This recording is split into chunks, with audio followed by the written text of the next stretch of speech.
All right, so last day in Mexico, on our way to visit the final cenote. And be very exciting to check out what's going to happen there.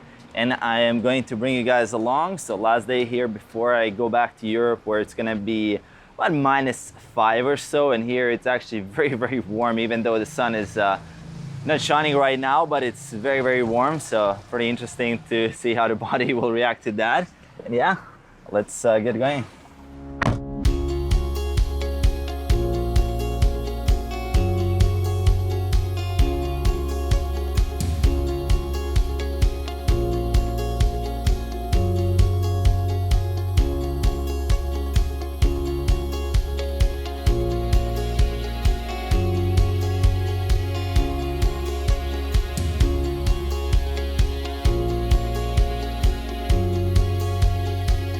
It's amazing.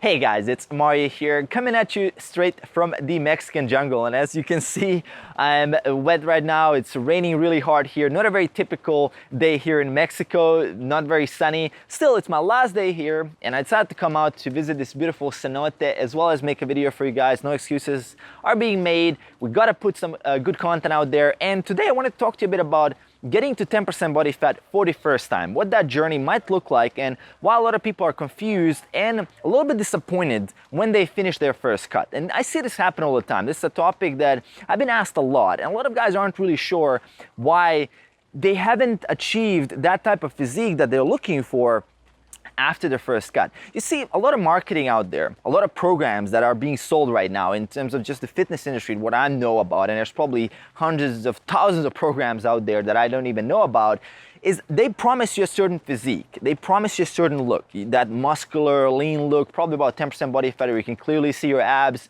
It's all great, it all looks fantastic.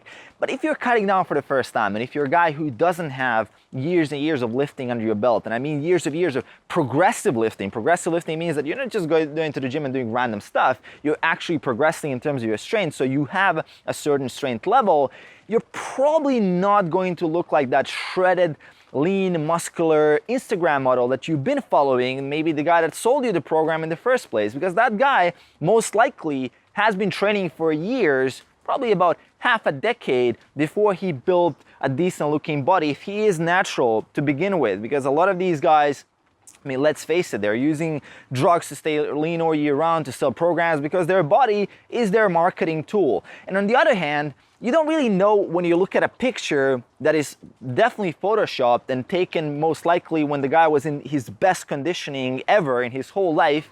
And it gives us an illusion. It's kind of that iceberg illusion where we see only the top of the iceberg, that is that guy in that shape and he's selling that program, so we assume, well, I'm gonna definitely look like that if I apply the program. And here's a couple of facts why that might not be the case for you. And of course there's outliers. I've seen guys make incredible transformations. I mean, I've seen a couple of my clients that they got incredible results within just a couple of months, which is just crazy. But for the most part, just having coached hundreds and hundreds of guys, on average, it does take a couple of cycles of cutting and bulking to get to that physique where you're really, really impressive and happy with what you have right now. And ultimately what it's gonna depend on, and before I dive into that, it really depends on how strong and how much muscle mass you have. And that's kind of a fact that a lot of people ignore. You know, a lot of guys just start out in the gym and they don't really focus so much on the strength levels, they just focus on the weight scale. So if the scale is showing a certain number, they see a certain target weight that they need to be at, and they reach that target weight maybe after, let's say, 3 to 6 months of leaning down,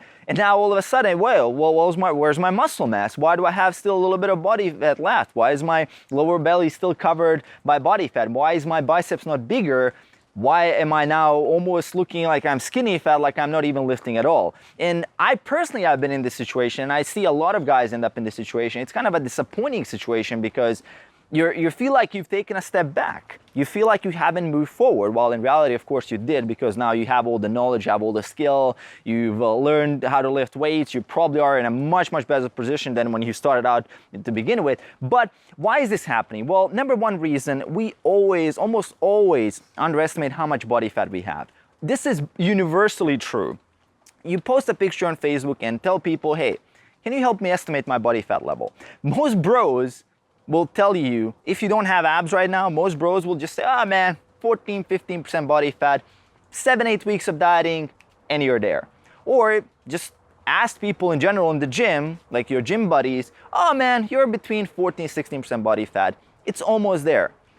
The truth is, if someone on Facebook or Instagram or somewhere in the gym is telling you that, you're probably between 20 and 25% body fat. People underestimate heavily how much body fat they have. And this, of course, influences the length of the diet. So even if you do reach a target weight that you have set, at that target weight, you still might be very far from that 10% mark where you truly have to be if you want to see that six-pack clearly. And then the second point is that even if you do get to 10% body fat, here's the thing, right? If you don't have a sufficient strength level, let's say if you can't bench your body weight for 8 to 10 reps, if you can't do, let's say, 1.5 your body weight for squats, let's say 8 to 10, and I'm using these compound lifts as kind of a metric.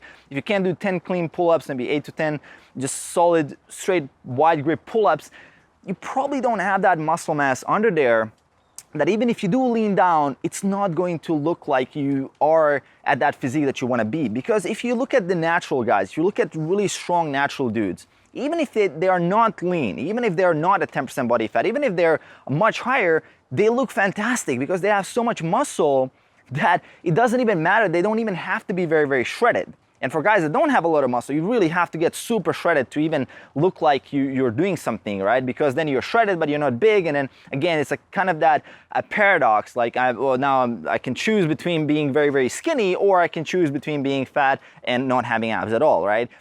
The truth is that this requires patience. And learning patience is your best bet. Like that's your best skill that you're gonna have when you're dieting, when you're building a solid foundation for your future physique.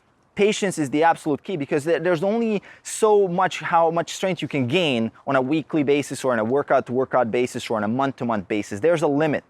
And the problem with that is that a lot of guys, they just ignore the numbers in the gym completely. They entirely forget the training side of things, and they're all following that abs are made in the kitchen part, and that's it, right? They're just gonna cut down, just cut the calories, don't worry about anything. That's okay if you're going from, let's say, obese to a healthy body fat range, but if you're looking to build a great looking body, a great looking physique, there has to be a sufficient strength level and a sufficient amount of lean body mass, and strength levels are a good proxy to figure out how much lean body mass you truly have.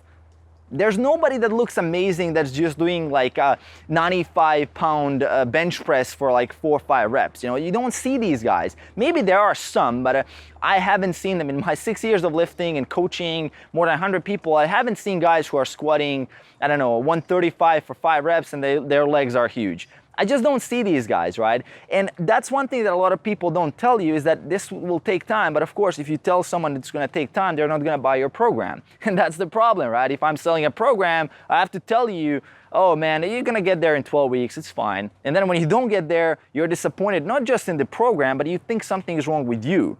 And there's absolutely nothing wrong with you. You just need more time, you just need to train more progressively, and you simply have to have more patience. And you can't sell patience. You can't market patience as a product. You know, there's nothing you can do with that. That's something you have to cultivate yourself. It's a skill that you develop over time. And that's why after a couple of cuts, after a few cycles, even after 2 cuts, you are getting there. You have that physique. You can always lean down if you want to. You have that confidence. And for the most part, if you look at natural lifters who've been lifting for, let's say, half a decade or longer, they're spending most of the time actually building muscle. So they're focused on that long-term investment, which is building more lean body tissue and also getting stronger in the gym, where they've realized the link between strength and how good you look, and they're investing more and more time in that. And even myself, looking at my own journey, a lot of people would tell me, hey man, there's no way you can recomp, or there's no way you can build muscle and lose fat at the same time. There's no way you can make strength gains while you're cutting, which is definitely not true. I've done that. And the reason why I could have done that is because my training wasn't optimal for the first year or 2, and then I could have easily done that in the 3rd or the 4th year because my strength level wasn't there yet.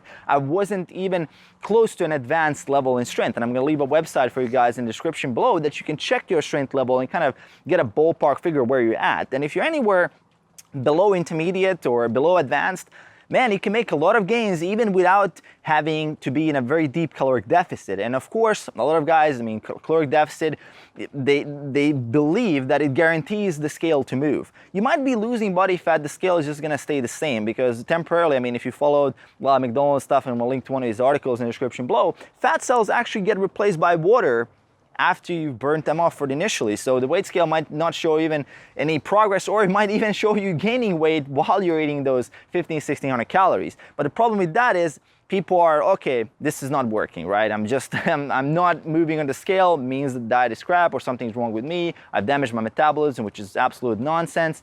And that's where the problems start. But again, let's just bring it back to getting 10% body fat for the first time. Patience is the absolute key. Don't think that if you don't get there for the first time that you're never gonna get there. It's probably gonna take a couple of cycles, a couple of iterations. By cycles, I mean going into a lean gaining phase, then potentially exiting that and going for another cut, maybe a shorter cut this time, and just alternating these phases a couple of times. And let's say in 2 to 3 years, you will be where you wanna be, you will be there, and you will be happy with yourself. And that's the most important part. It's a long journey.